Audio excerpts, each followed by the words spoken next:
Welcome to the first Simply RVing podcast. This podcast was recorded over several days during my trip back south. I didn't want to concentrate so much on the way that it's presented. I wanted more that it was important, and I thought it brings some value to some of you, especially to the women listening to this.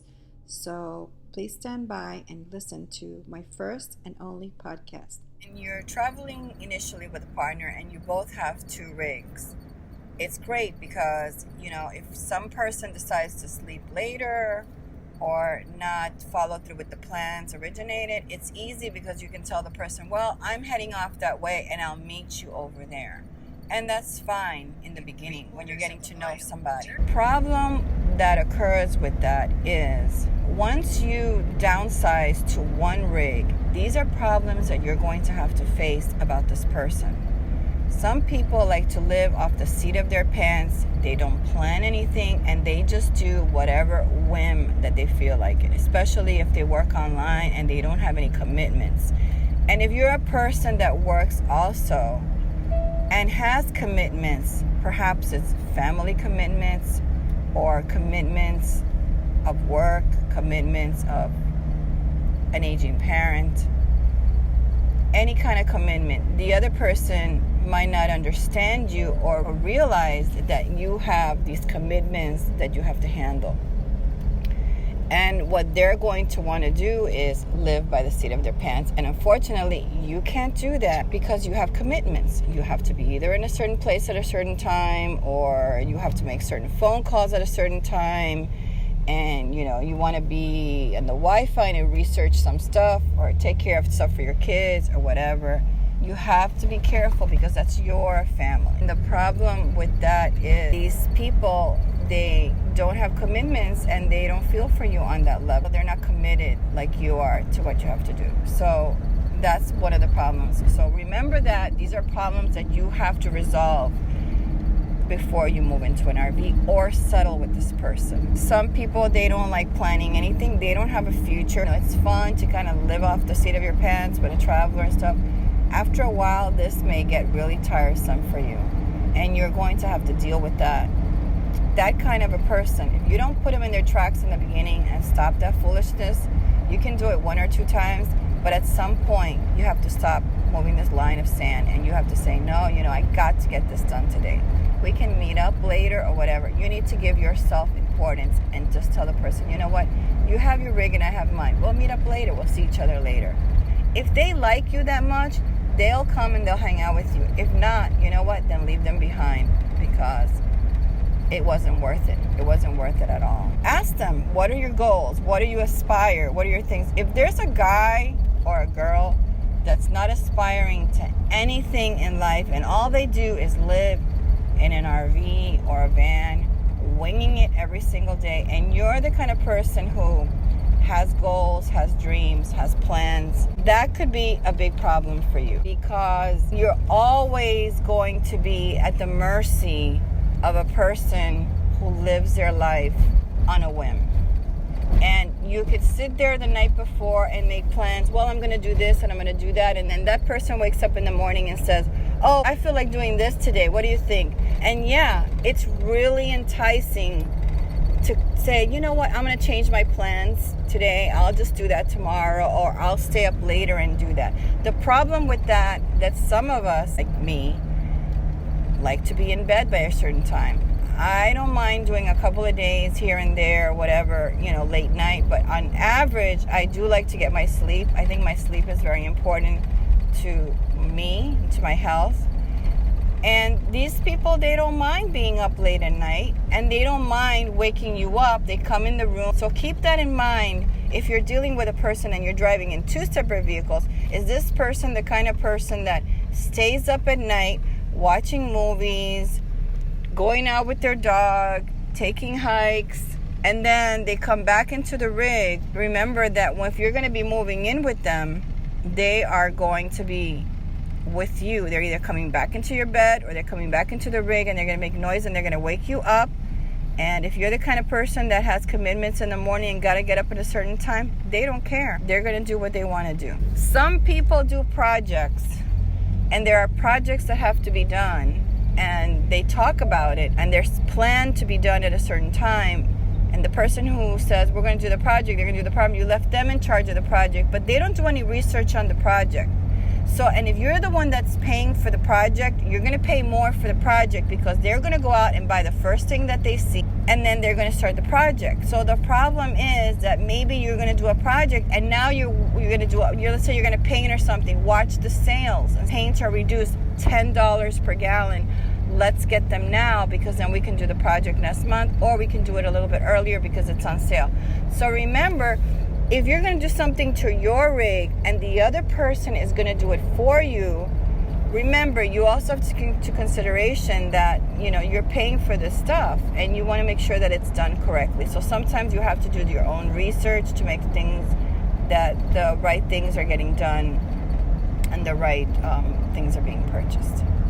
Okay, another thing is maintenance. Maintenance is another big one, because most likely if you're listening to this, you're usually a woman and traveling with a guy, you're traveling along, getting to know each other. So in the beginning, most guys want to be very cavalier and they want to do some of your maintenance, and that's perfect. That's fine if you allow that, because you want to get to know this guy, what he can do, what he can't do.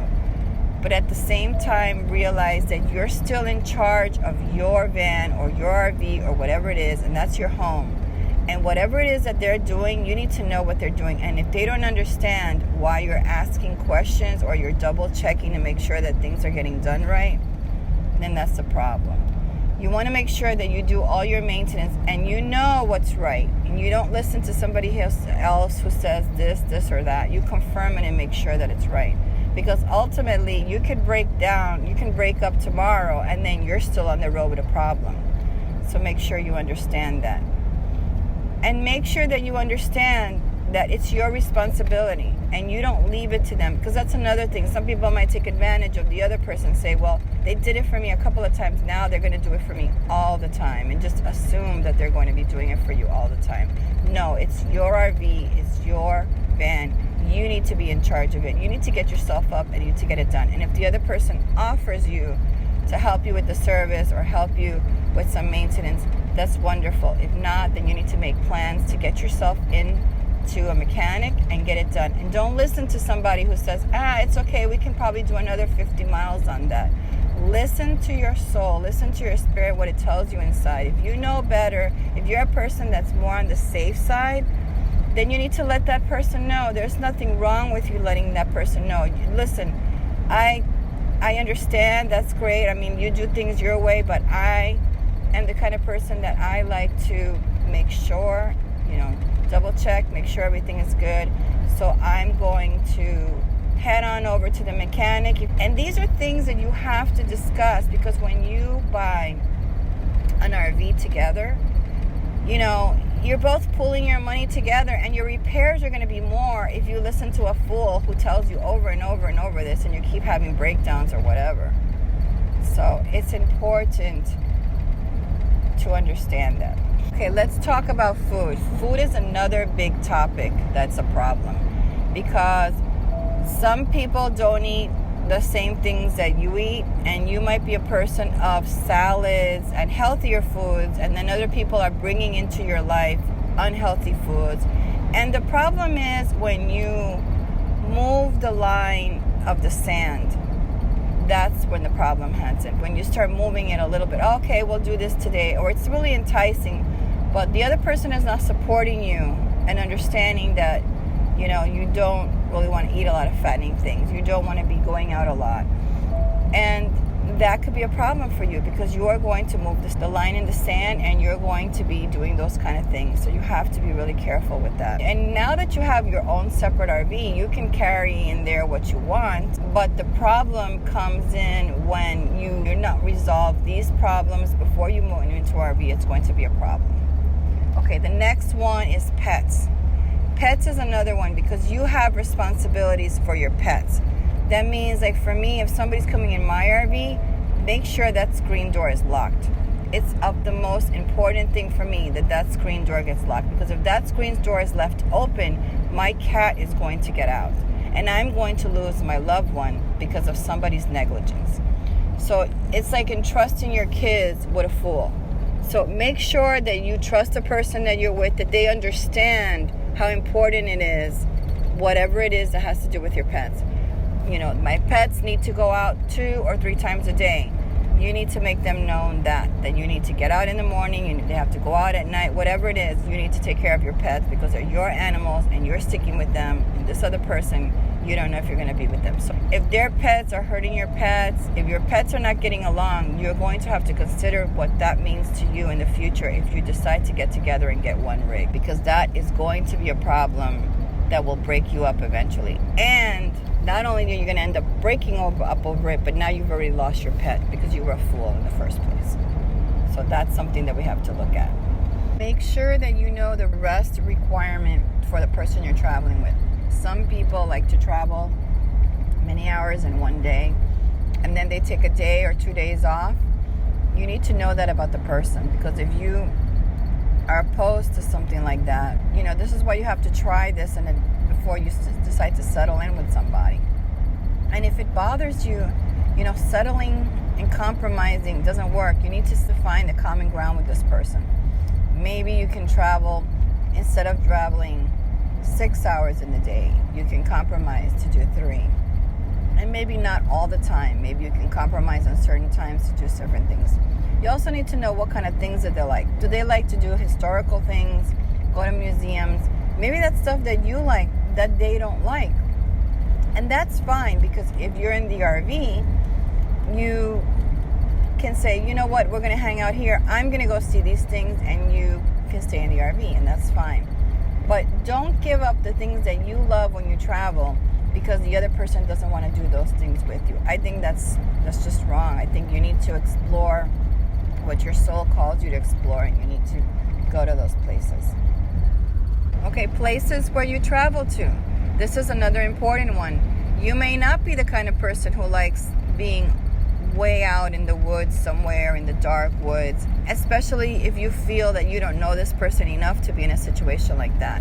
And this person, whether you want to tell them or not, should be understanding. As a matter of fact, any guy should be understanding of a woman if she says, you know what, I really don't want to go that far into the woods or whatever, because you don't know them that well.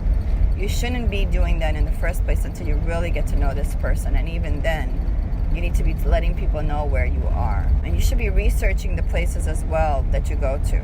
You got to talk about the places you want to travel. This person might just decide that, I don't like to go, I don't like the South, I don't like the heat, I don't want to be anywhere, I just want to be up north. And you're going to have to decide if that's something that you want to do, because you may be the kind of person that wants to travel to the heat where you have the beaches and the ocean, and you want to enjoy those things, and this person just wants to be up in the north. So you need to discuss those things, especially before you buy an RV, because that might not be the plan that you thought of. Finances is another one that's important. You might be traveling with somebody who has money, or they're retired, or they're getting a pension or whatever, and you're on a budget. In the beginning, this person might want to treat you here and there and buy you stuff and whatever, but you're still traveling on your dime. And you're wasting a lot of time. Some of these people, they don't care. They have money to splurge. They don't care. But you're on a budget. So instead of going 10 miles out of your way to find this thing, remember, you got to be on route. You got to be traveling to save money on the road. And these people, they don't care. Well, this is where the problem is going to lie, of course, with finances. Because later on, if you decide to share the burden with this person, and this person, doesn't mind traveling 20 miles to get to a particular store that they want to eat because they want to eat there, and you don't think that it's right. You have to consider these things. These are things that are part of this person. And if they don't understand your ways and your budget, this can become a great big problem in the future for both of you. Notice when you're inside of their rig, do they have a mess? Do they clean up? Are they organized with their groceries and their stuff? These are things that you need to know, because if you go upside and you go into a rig with them, is this stuff going to annoy you?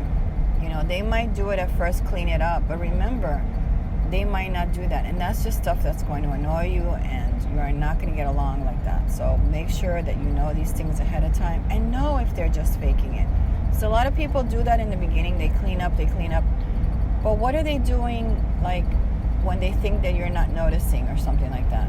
That's the true person that you want to know, because you want to know if they're respecting you or not. Thank you for listening to this podcast. If you have any comments, please go to my Facebook page at Simply RVing, and you can leave a comment there at the post. Thank you so much.